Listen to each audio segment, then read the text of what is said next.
Sega.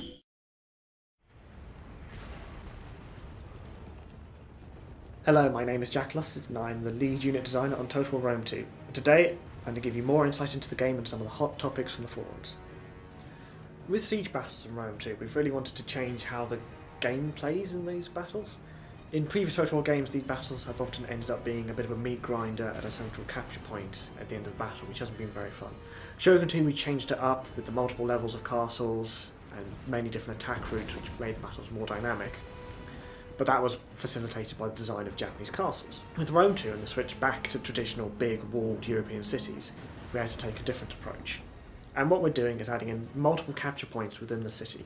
In order to win a siege battle now, you have to take and hold most of these capture points, which means that as a defender, you have both the walls to defend, but you can't just sit at one capture point and try and win the battle. You have to be active in defence, trying to repel the attackers and win the battle yourself. A topic that's come up in the forums and often gets talked about is the speed of combat. We're going to be slowing down the battle slightly from Shogun 2.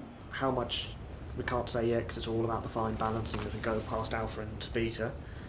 But we're also looking at how the combat plays out between different units. So there's a big change going on to the combat rules, how fast units move, the rate of casualties, and all those factors that play into it. Unit sizes in Rome 2 are going to be about the same as previous Total War games. I know there's a large amount of people in the forum who'd like to have huge units, 600 men wide, going through the settlement, but it just causes a lot of problems. Some people talk about us going more abstract. Why don't we go to a more wargamey solution of high-level chain of command? You just give vague orders to your units and they carry them out for you. It's not really what we wanted from Total Battles. Total Battles for us are, you are in control of the whole battlefield. It's not what historical generals would have done, but it makes for really great gameplay where it is your decision that meant that you made that crucial flanking maneuver and won the battle. As our games have gotten bigger, there's been questions about, well, why hasn't the number of playable factions increased? And this is because that each game we go into more and more depth with those factions. For Rome 2, we're really emphasising this. We're putting more depth into campaign map features, more unique rosters, more text, things like that. So it's one of those questions of quality versus quantity, and we really want to go for quality.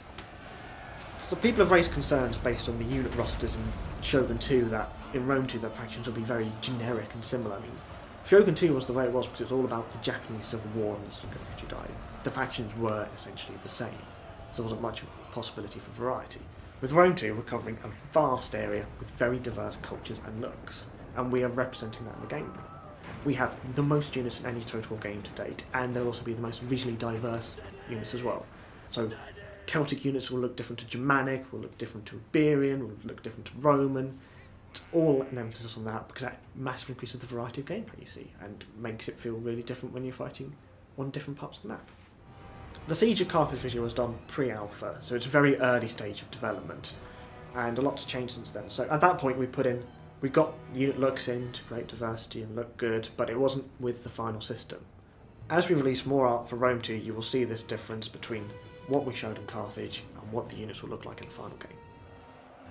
Siege battle maps are getting a big change from Shogun 2. Like Shogun 2 they were all castles, quite small, and there was a limited set of them because they all had to be handmade. With Rome 2, as you saw with the Siege of Carthage battle, the maps are much bigger, there's a lot more going in on them, and we're going to get a lot bigger diversity of settlements as well. We want to make sure you're not fighting on the same battle map again and again and again, so we're really putting emphasis on getting in a large variety of settlements which will each play differently. Historically in Total War games there's always been more siege battles than land battles, and that's something we've been working hard to change. In Shogun 2 it was around half and half, but still not quite where we wanted it to go. And with Rome 2 there's a big change coming to the campaign map, breaking it up into provinces and regions.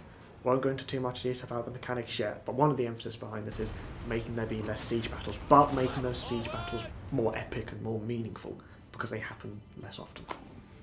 There's also going to be a much greater variety of battle terrain in Rome 2. We're covering a much greater geographical area, so you're going to see range from deserts to high mountains to British countryside. And we're really working hard to make those battle maps all look really nice and relate to how the campaign map looks.